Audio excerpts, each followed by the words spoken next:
damai di hati.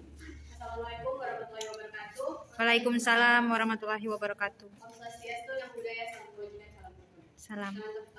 Saat ini kami kelompok 5 akan mempresentasikan mengenai materi kemiskinan dan distribusi pendapatan untuk mata kuliah perekonomian Indonesia. Sebelum kita masuk pada pembahasan, perkenalkan anggota kelompok kami yang terdiri dari Fred Lainko, Beverly Wawaruntu, Putri Muhammad, Angelika Sondak, Graciela Tulus, dan Melani Matahari. Untuk topik pembahasan ada 4. Yang pertama pengertian, kedua jenis-jenis, yang ketiga masalah kemiskinan di Indonesia, dan keempat kemiskinan dan kesenjangan pendapatan.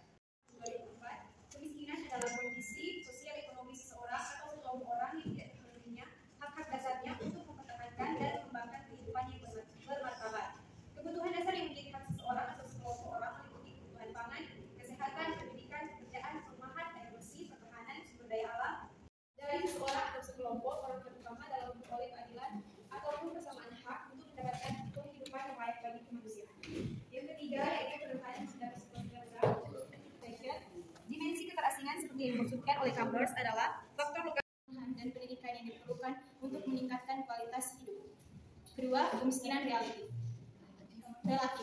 Kemiskinan relatif diartikan sebagai bentuk kemiskinan yang terjadi karena adanya pengaruh kebijakan pembangunan yang belum menjangkau ke seluruh lapisan masyarakat sehingga menyebabkan adanya ketimpangan pendapatan atau ketimpangan standar kesejahteraan.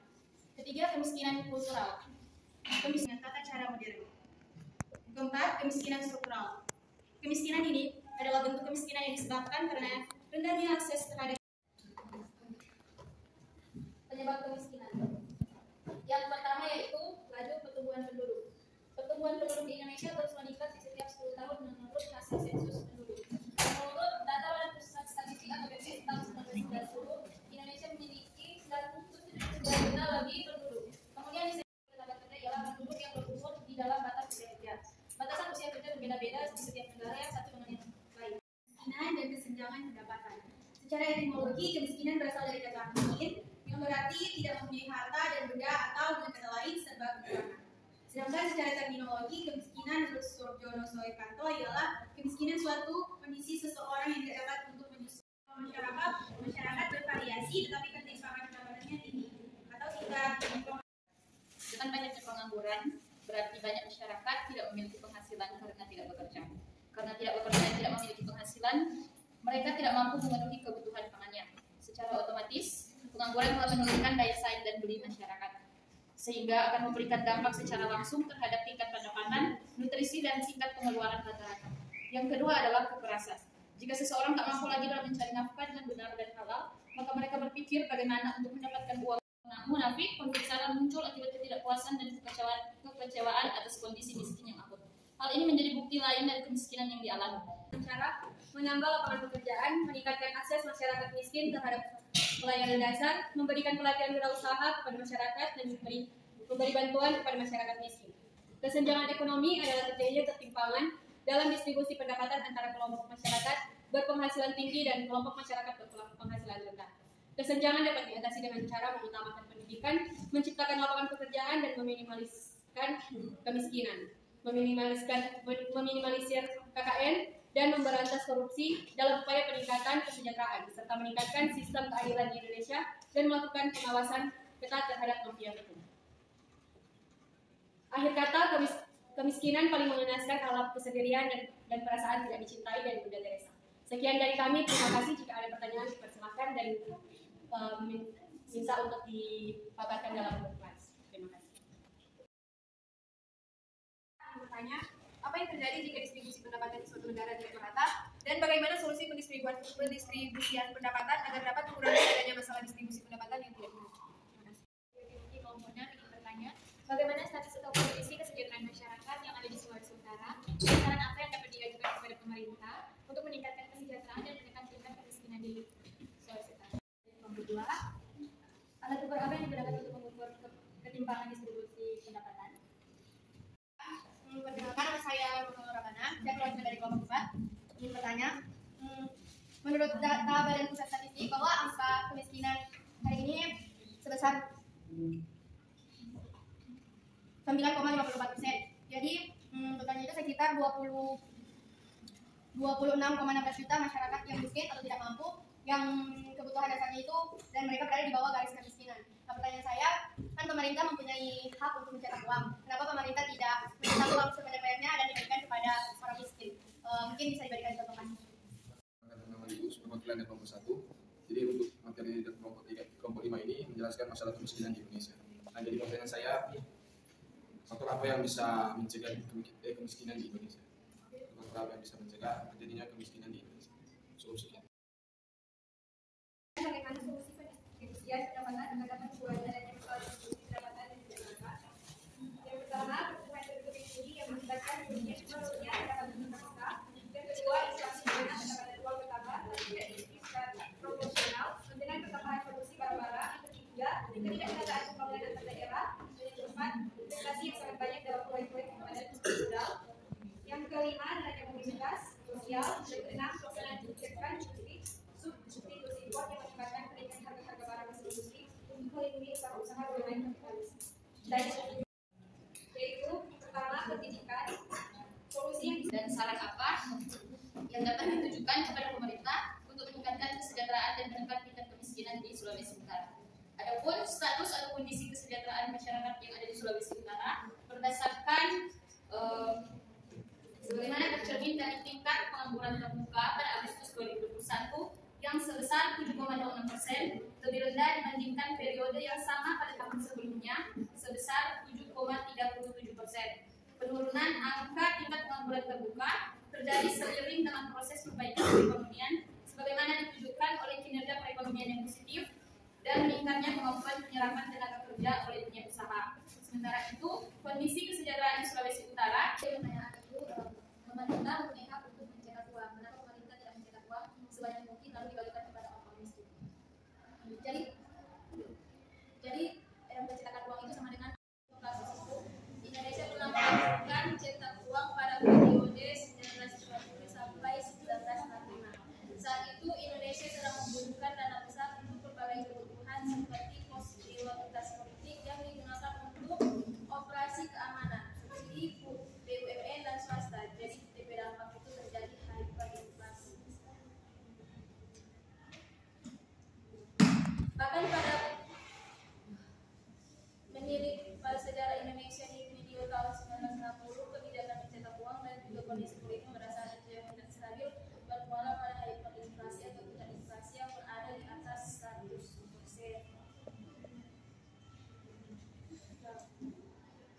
Jadi dari ilustrasi itu pada tahun 1966 terjadi kenaikan harga hingga 635% dengan kenaikan. Jadi dengan kenaikan ini misalnya harga pokok rupiah, kenaikan inflasi di atas meningkatkan harga hingga menjadi Rp235. Apa yang digunakan untuk mengukur ketimpangan distribusi pendapatan? Jadi ini jelaskan faktor-faktor yang mencegah terjadinya kemiskinan di Indonesia. Jadi dalam mencegah kemiskinan ada beberapa strategi yang bisa dilakukan dan sudah direalisasikan oleh pemerintah, yaitu yang strategi pertama dalam jangka pendek yaitu memindahkan sumber daya kepada kaum miskin dalam jumlah yang memadai, perbaikan keadaan kemiskinan dalam jangka pendek diantaranya menciptakan kesempatan kerja, meningkatkan pendapatan dan memperbaiki distribusinya. Yang kedua ada strategi jangka panjang dengan menumbuhkan swadaya setempat, perbaikan dalam jangka panjang dengan memperbaiki dan memenuhi hak hidup secara individual dan sosial yang bermartabat. Jadi strategi tersebut selanjutnya dituangkan dalam 3 program yang langsung diarahkan pada penduduk miskin, yaitu 1. Penyediaan kebutuhan pokok, 2. Pengembangan sistem kelompok 1. Pertanyaan saya, menurut pendapat kelompok, apakah negara Indonesia dalam distribusi pendapatan nasional sudah dapat dikatakan? Dengan pertanyaan, menurut kelompok, mengapa kemiskinan masih terus ada meski pemerataan pembangunan telah dilakukan baik di negara berkembang atau di negara? Perkenalkan, nama saya Nana Timurok, perwakilan dari kelompok 4. Yang menjadi pertanyaan dari kelompok kami yang pertama, mengapa kemiskinan dan ketimpangan distribusi pendapatan menjadi permasalahan dalam pembangunan ekonomi, dan juga mungkin ini agak berbeda dari pertanyaan yang pertama tentang di slide ini jenis kemiskinan berdasarkan sifatnya, yang mungkin jadi pertanyaan saya di sini yang di bagian kemiskinan buatan. Nah, saya mau minta kelompok bisa memberikan sekurang-kurangnya 3 contoh dari kemiskinan buatan tersebut. Saya perwakilan dari kelompok 2 yang bertanya, fakta di lapangan masih banyak warga miskin yang belum tertangani oleh pemerintah setempat. karena banyak bantuan yang mengalir. Jadi mereka bergantung pada bantuan tersebut. Bagaimana mau merubah DP mindset warga tersebut supaya tidak bergantung pada bantuan-bantuan tersebut. Selanjutnya kami akan menjawab pertanyaan dari Rena, wakil kelompok 4 yang akan dijawab. Kemiskinan dan ketimpangan distribusi pendapatan menjadi permasalahan dalam pembangunan ekonomi. Jadi dari jawaban itu, ketimpangan distribusi pendapatan menyebabkan kurang pendapatan antara masyarakat kaya dan masyarakat miskin sehingga kemiskinan akan sulit diatasi dan akan menghambat pertumbuhan ekonomi. Ketimpangan distribusi pendapatan terjadi karena pembangunan yang lebih mengutamakan pertumbuhan daripada pemerataan. Jadi determinan ketimpangan distribusi pendapatan yaitu pertumbuhan penduduk yang tinggi, inflasi, ketimpangan pembangunan antar wilayah, banyaknya investasi pada proyek padat modal, kebijakan industri substitusi impor, memburuknya nilai tukar atau term of trade bagi negara yang sedang berkembang. Katanya ini kemiskinan yang jadi contohnya kemiskinan buatan yakni kemiskinan yang terjadi karena struktur sosial yang ada membuat anggota atau kelompok masyarakat tidak menguasai sarana ekonomi dan fasilitas-fasilitas anggota masyarakat dari kemiskinan. Kemiskinan buatan dalam banyak hal terjadi bukan karena seorang individu atau anggota keluarga malas bekerja atau karena mereka terus-menerus sakit. Berbeda dengan perspektif modernisasi yang cenderung memvonis kemiskinan bersumber dari lemahnya etos kerja, tidak dimilikinya etika wirausaha atau karena budaya yang tidak terbiasa dengan kerja keras. Kemiskinan buatan dalam perbincangan di kalangan ilmuwan sosial diidentikan dengan pengertian kemiskinan struktural. Yang dimaksud dengan kemiskinan struktural adalah kemiskinan yang diderita oleh suatu golongan masyarakat karena struktur masyarakat itu tidak dapat ikut menggunakan sumber-sumber pendapatan yang tersedia bagi mereka. Jadi mengapa ada miskin pemerataan ekonomi telah dilakukan baik di negara berkembang atau negara maju?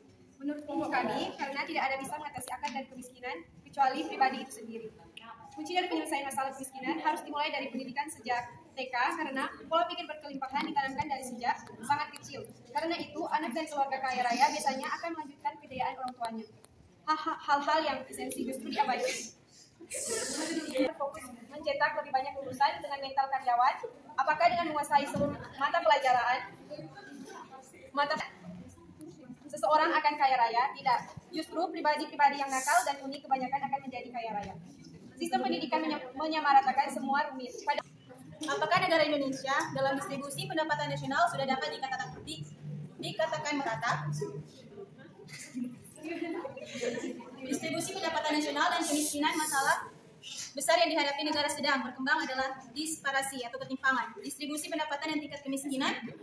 Tidak meratanya distribusi pendapatan memicu terjadinya ketimpangan pendapatan yang merupakan awal dari munculnya masalah kemiskinan. Membiarkan kedua masalah tersebut berlarut-larut akan semakin memperparah keadaan yang tidak jarang menimbulkan konsekuensi negatif terhadap kondisi sosial dan politik. Berdasarkan data BPJS pada tahun 2018, laju pertumbuhan pendapatan di kelompok 6 dan kelompok 2 dengan adanya bantuan BLT dapat membantu menekan angka kemiskinan yang terjadi di Indonesia. Namun dengan bantuan BLT tersebut tujuan utamanya adalah untuk kesejahteraan masyarakat di Indonesia. Namun ada contoh yang mana pada tahun 2021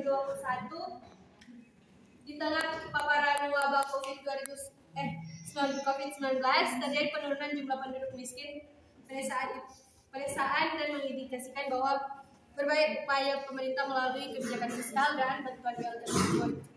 Ya. Jadi dilanjutkan dengan pertanyaan dari Indah, bagaimana cara kita untuk mengubah mindset warga yang masih bergantung pada bantuan-bantuan tersebut. Jadi caranya dengan melakukan sosialisasi terhadap mereka. Terima kasih. Kami selamat siang.